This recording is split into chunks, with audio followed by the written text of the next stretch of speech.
You can find videos about how to build custom extension cords for your workshop or your garage. These are going to be your heavy duty cords. You can also find videos about making a custom extension cord for your Christmas lights. What this video is about is building a custom extension cord for 2 interior lighting projects. The format of the video will be I'll describe the first project, what I tried first, why it wasn't working, and what I was going to do about it. Then I'll go into details about making a custom extension cord. I'll then make a custom extension cord for the first project and show you how it works. Then I'll describe the second project, make a custom extension cord for it, and on that particular cord I'm going to actually be using a floor on-off switch. Then I'll show you how it works. The first project was these 3 picture lights. On this wall there's only one outlet, so I had to get all 3 cords reaching to the outlet. Now first just use one of these adapters. The outlet's kind of in between the picture on the left and the one in the middle. And while the picture in the middle reached the outlet, the one on the left, the cord had to be tugged at an angle. So it looked like this. And that just didn't look very nice. So I ended up using an extension cord in the outlet to reach the light on the left. And of course I had to use an extension cord for the light on the right because it was furthest away from the outlet. And I actually ended up needing to use an extension cord for the light on the middle because the way these picture lights work, they'll have an inline rotary switch. And with the picture in the middle plugged straight into the outlet, when I tried to raise the cord to turn on the rotary switch, it wouldn't work. So I had to use a third extension cord. But even then, to turn all the lights on, I had to raise the cord, turn on the switch, lower the cord. Raise the cord, turn it on, lower it, raise, lower. And then to turn everything off, I had to do it all in reverse. So what I wanted to do is install a remote controlled outlet, if you will, into the receptacle so that I could just push a single button and they'll all turn on, push another button and they'll all turn off. But here was the problem with the current configuration. This of course will be mounted into the outlet box. We would plug this into here, and then I would plug this mess into the outlet box and you'll end up with this. Well, if you look at it from sideways, where my thumb is would be the wall. And you can see that this would stick out from the wall this far. And that was just a little bit too much. So what I wanted to do is plug in a single extension cord that will supply power to all 3 lights without excessively sticking out from the wall. Again, my thumb represents the wall. Well, the custom extension cord, of course, will have to have a male plug to plug into the remote controlled outlet, and they'll have to have 3 female plugs. Well, you may ask yourself, how's that different from this? Here's the male plug, and here's 1, 2, 3. Well, the difference would be what I'm going to make and what you're going to see is I'm going to have 1 male plug. At the very end, I'm going to have a single female plug, and in between the 2, I'm going to have another female plug and then another female plug. In this way, the custom extension cord will get plugged in, drop down, they'll loop over so that this light fixture can plug in. They'll come back, have another female plug for this light fixture, and then come in and terminate with another female plug for this one. Now at this point, we're going to go to the workshop and learn about making custom extension cords, and then we're going to make a cord for this particular application. Now we're going to talk about the components we need to make our own custom extension cord. The first one is the cord itself. Typically we use zip cord, also known as lamp cord, in either SPT1 or SPT2. The SPT stands for stranded parallel thermoplastic. What that refers to is that the actual wires inside the cord, and I'll show you a close-up of that, is not a solid piece of copper, it's individual strands of copper. Parallel is that you've got the 2 wires are parallel to each other. thermoplastic is referring to the composition of the insulation. This cord is commonly available. You can find it in your big box stores. You can buy it in white, black, brown, green, other colors. This is a short 25-foot spool that I got from a local big box store. This beast right here is a 1,000-foot spool. I'm going to show you a close-up of it, but its designation is SPT1. The difference between the 1 and the 2 is the thickness of the insulation. If I lay these side by side, you can tell that this one has thicker insulation than this one. This is an SPT2, this is an SPT1. So both these spools are SPT1, then it's followed by an 18/2. The 18 refers to the gauge of the wire. If you're familiar with that, on an AWG, the lower the number, the bigger the diameter of the wire. So a 22 gauge wire is actually smaller than this, and a 16 gauge wire will actually be bigger than what's in here. A common misconception between SPT2 and SPT1 is that SPT2 always has a larger gauge wire. That is incorrect. I'm going to show you a close-up now. You're seeing a commercially purchased extension cords. The one on the top is white, the one on the bottom is brown.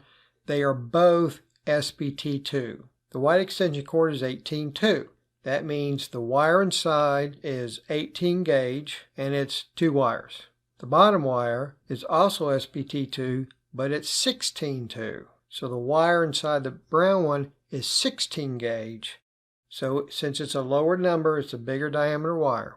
So while the insulation's width is the same between these two cords, the brown extension cord has a larger diameter wire. When should you buy 2 versus 1? Well, there's a couple guidelines. If you live in an extremely cold environment, the thicker insulation will help protect against that. Also, if you're building an extension cord that will get flexed a lot, which I don't. I mean, the extension cord I'm making for my picture light display is going to be on the floor. It's going to stay there for years. So there's not going to be a lot of pulling and tugging and flexing, which a thicker insulation will work. The SPT2 will be slightly more expensive, but not that much. And when we talk about the plugs that we will use install on the cord, generally the SPT1 plugs are more easily available than the 2. But for my purposes, I'm almost exclusively SPT1. SPT cord is readily available. You don't even have to buy a spool at all. You can go in there and say, I want 10 feet. Now, when you buy it by the foot, measure out your needs. And if you need 10 feet, I would suggest getting like 15 feet. It isn't that expensive per foot, but always get a little bit more than what you think you'll need to allow for any kind of waste or mistakes. Now, if you're asking, how can this tiny little cord power all the lights that I want to do? Well, we can actually kind of figure that out. There's a formula where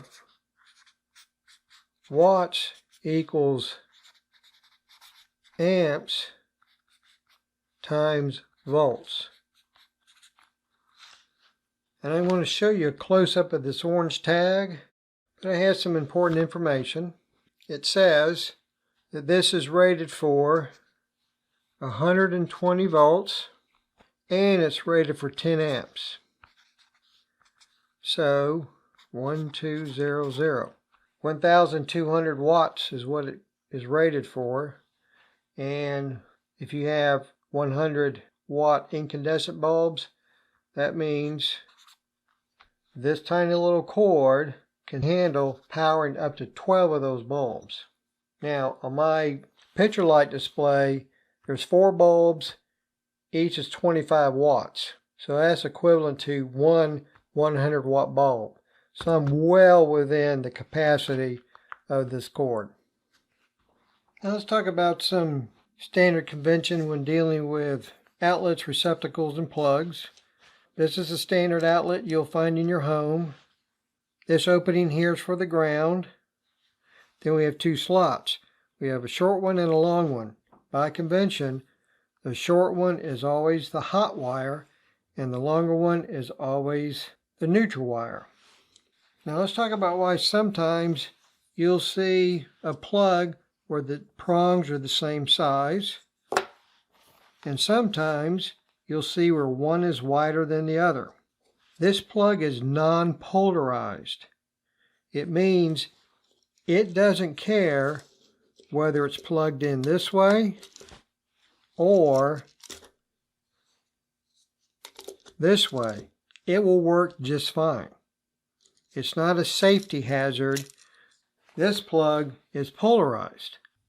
This design will not allow you to reverse the polarity. It has to be plugged in this way. Let's talk about the various plugs we're going to use to build our cord. What we use are referred to Gilbert plugs. I've got mine labeled. This plug is specifically for SPT1 wire. It's the male. Males almost always go on the end, and it's color brown. And it consists of two components. The plug and the cap. As you can tell, this plug is polarized. Now, the way we connect the wire to the plug, and we'll go into details when we build it, the wire goes down inside and then lays across. I'm going to show you a close-up, but when you look inside, you're going to see like two vampire-like teeth sticking up. This is what pierces the insulation and makes contact with the wire inside the cord. And you'll find these on the male plugs and the female plugs. If you notice on this plug, it has an opening on one end, but not the other. That is because this is where the wire is going to come out of the plug. Now I'm going to pull out the female Gilbert plug.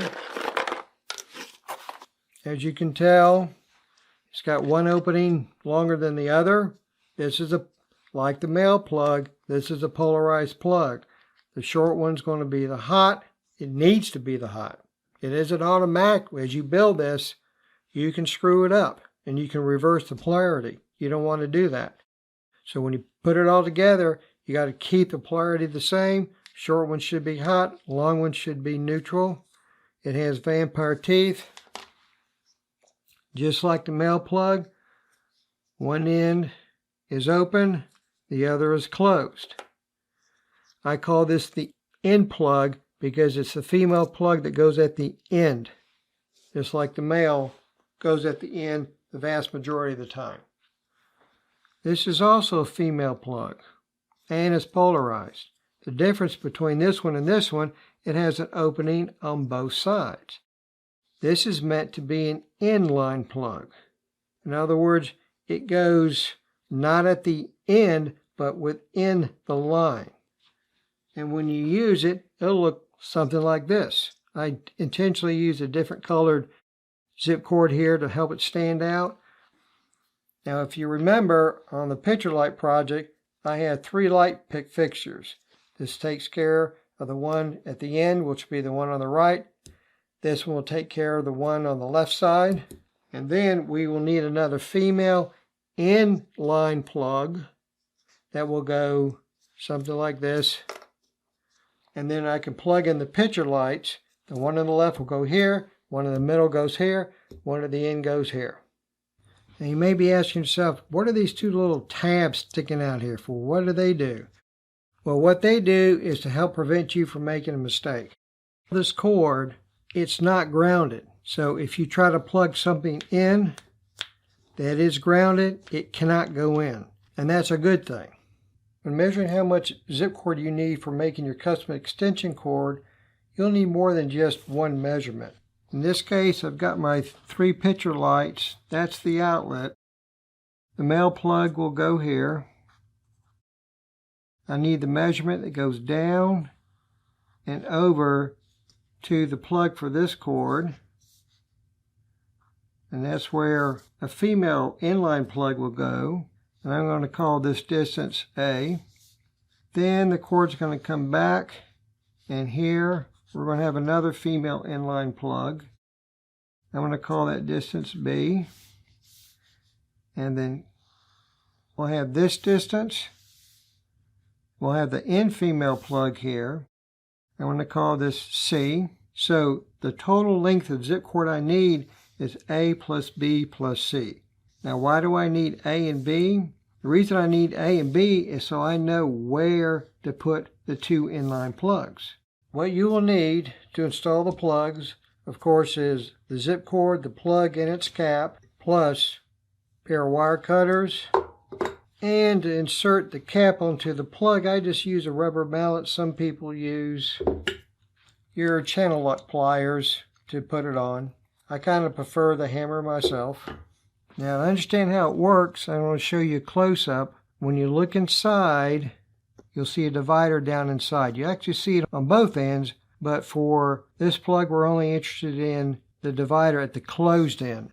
That divider will be used whenever a plug is used as an in plug. For the reason it's used, because this is open and the wire is exposed. There's too much risk of having the wires arc when they're energized. So what we do is we take our cutters and we gently split the cable in two. It's important that you're only splitting the insulation. If you cut it and you end up exposing wire in here, take your cutters, cut that off, and start all over again. This is one of the reasons why you always buy extra cable. You're only separating the insulation.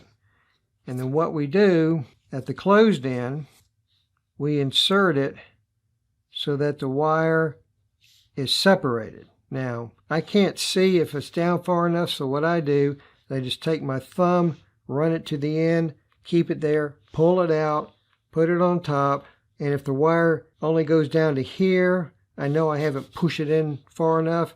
Since it goes down all this way, I know I've got it in far enough. Now, does it matter if the wire goes this way or it goes this way? The answer is absolutely yes. That is how you maintain your polarity when installing these plugs. The standard for identifying which wire is the hot wire and which wire is the neutral wire on zip cord is that the insulation will have ribbing on one side and it'll be smooth on the other. The side that has the ribs, that's the neutral. The side that is smooth, that's the hot. So I'm going to slowly rotate this cord. You're now seeing the rib side. And this is the smooth side. So we need to match up the ribbed edge with this prong. Now, the way you do that is you look at the prongs, find the wide one, and then look down inside. And when you look inside, find that vampire tooth and see if it's on this side of the plug or that side of the plug. As we look, we can see it's on this side of the plug. So that vampire tooth is for the neutral. That vampire tooth, which is on this side, is for the hot. So we look at the cord, find the ribbed edge, and we're going to put it in this way. So we take it down. I'm going to use my thumb. It is definitely going in far enough. And then I lay it flat on the teeth.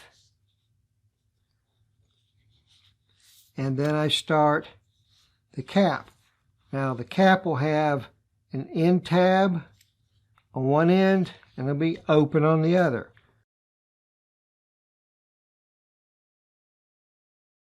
The way these work, you can see two holes in there.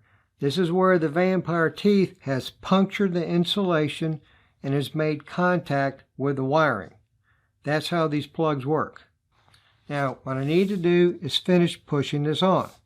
Now, the way I do it, almost all these plugs have flat ends. So I take the end, make it flat. And what I do is I just hold the cord down. I don't hold it like this, because if I start pushing this down, there's a tendency as you push it for the cord to move. And what that will do is it'll start bending those vampire teeth over, and you do not want that to happen. You need the teeth to stay upright so they can puncture the insulation. I hold the cord down, I take my mallet,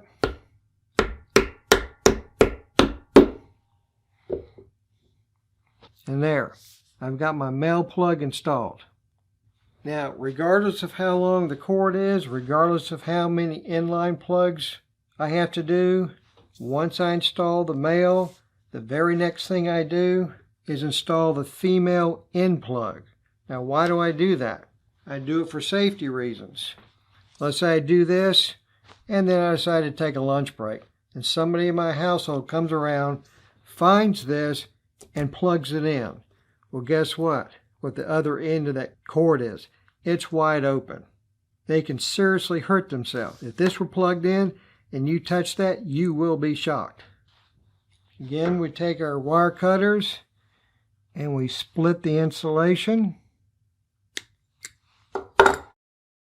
We just take a look, make sure we didn't expose any wire. If we did, we're going to cut this off. Neutral slot, vampire tooth, this side.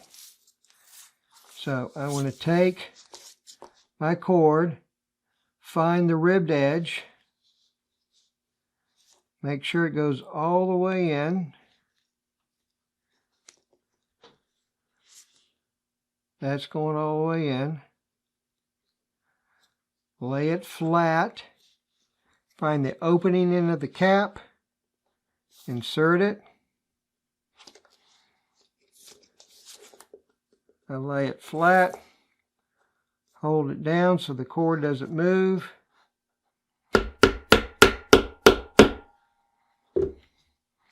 And there we go. We have our end female plug installed. Now we're going to install an inline female.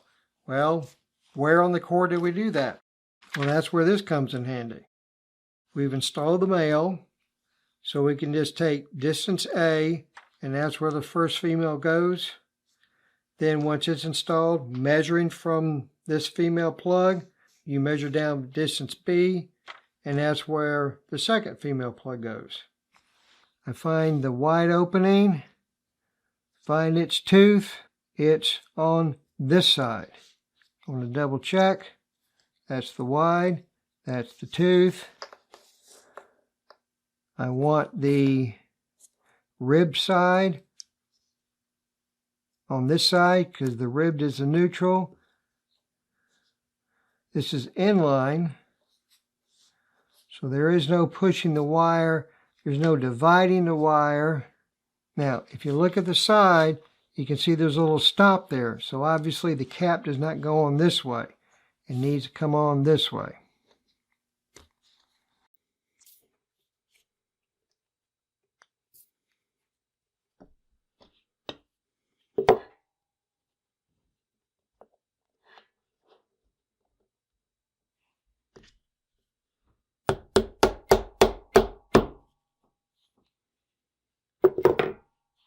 So now I have an inline plug.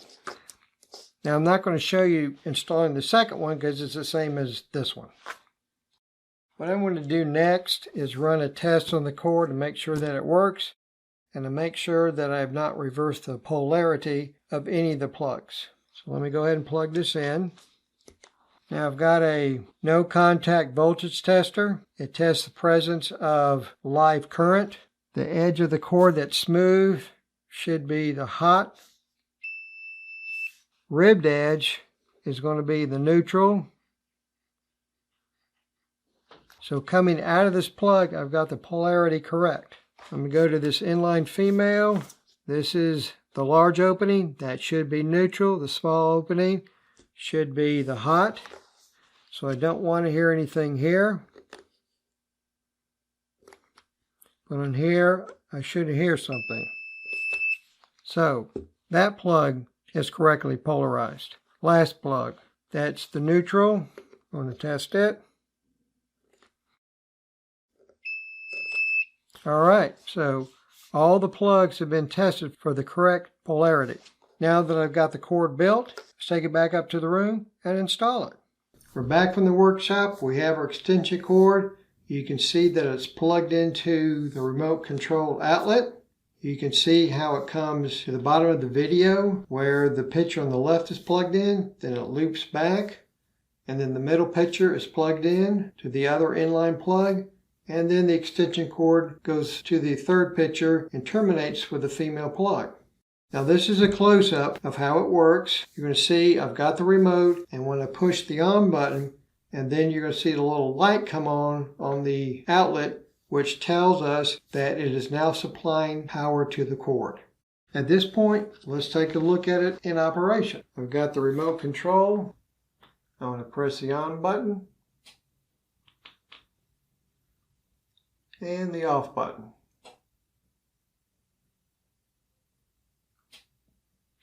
So that concludes the first lighting display. What we're now going to do is discuss the second lighting display. Then you'll see me create a custom extension cord for it. And on that particular cord, I'm going to be using an on-the-floor on-off switch. You actually operate the switch with your foot. This is the second interior display. My wife has the beginnings of a snow village on top of her grandmother's old makeup dresser. As you can see, looking down here, we've got two power strips plugged into the outlet. So to turn it on, she has to reach down here, turn both power strips on, and to turn them off, she has to reach down here and turn them both off. The custom cord I'm going to make is going to be a single extension cord with a floor switch that connects all snow villages plus room for expansion. The switch will be a floor switch.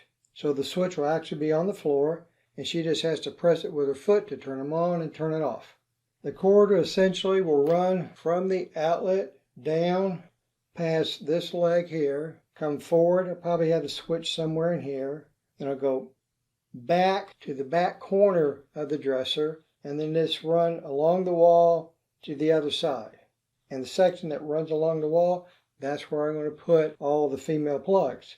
It's going to have, of course, one female in plug and have at least 5 female inline plugs. But I'm actually going to add more plugs than 5 to allow for expansion. And even then, there's still going to be room on the cord to add more female inline plugs as she adds more buildings. Because as she adds a snow village, I don't have to create a new extension cord. I just have to add another female inline plug to the existing cord. So I'm going to turn off the video, take my measurements for the cord, go downstairs to the shop, and let's get busy making the cord. Okay, I took the measurement for the custom extension cord, get plugged into the outlet. From there, it'll drop straight down to the floor. That section is 22 inches. It'll run along the wall and wrap around the leg of the furniture. That section is 11 inches.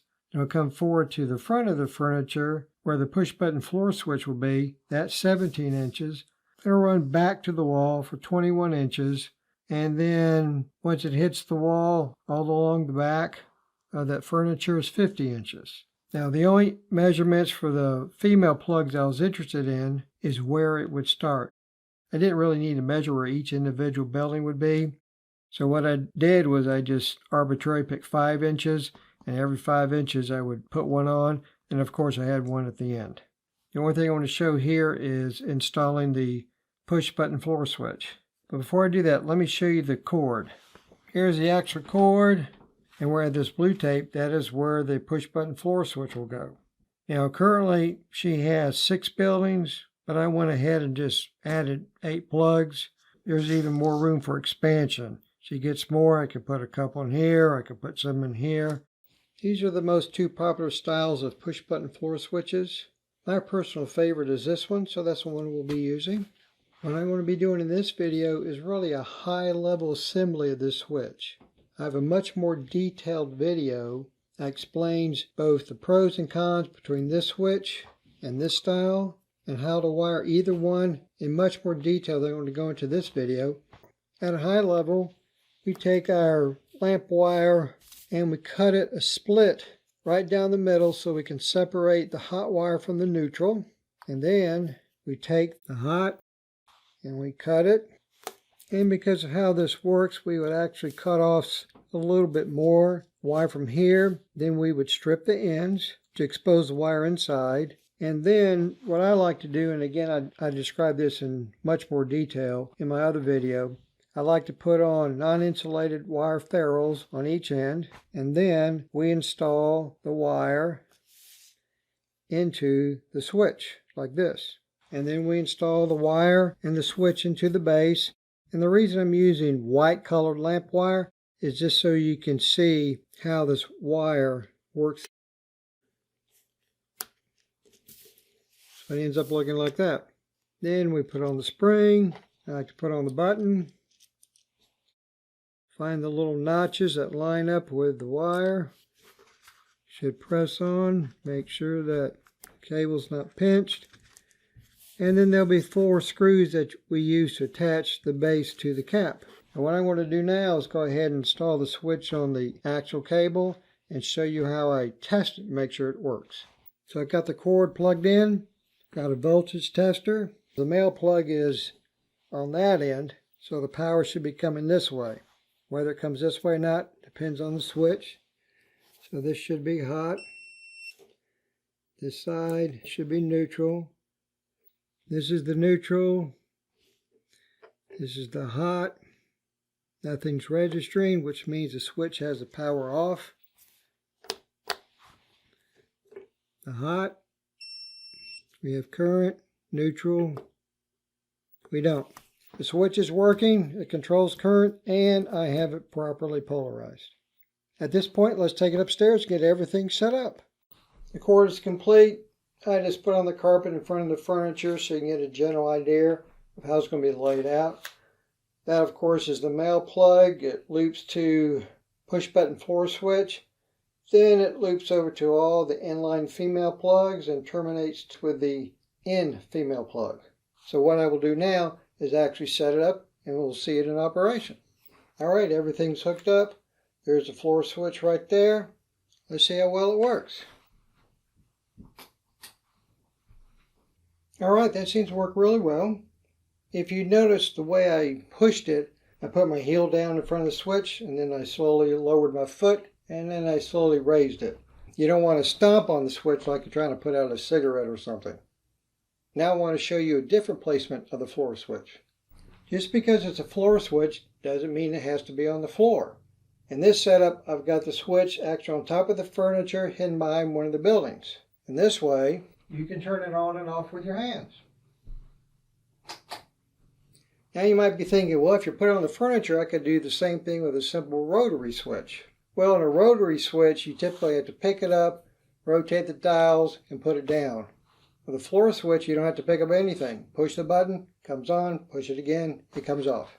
So that concludes this video. Right now I'm going to show some additional tips on making your own custom extension cord. But I hope this has been useful to you, and thank you for watching.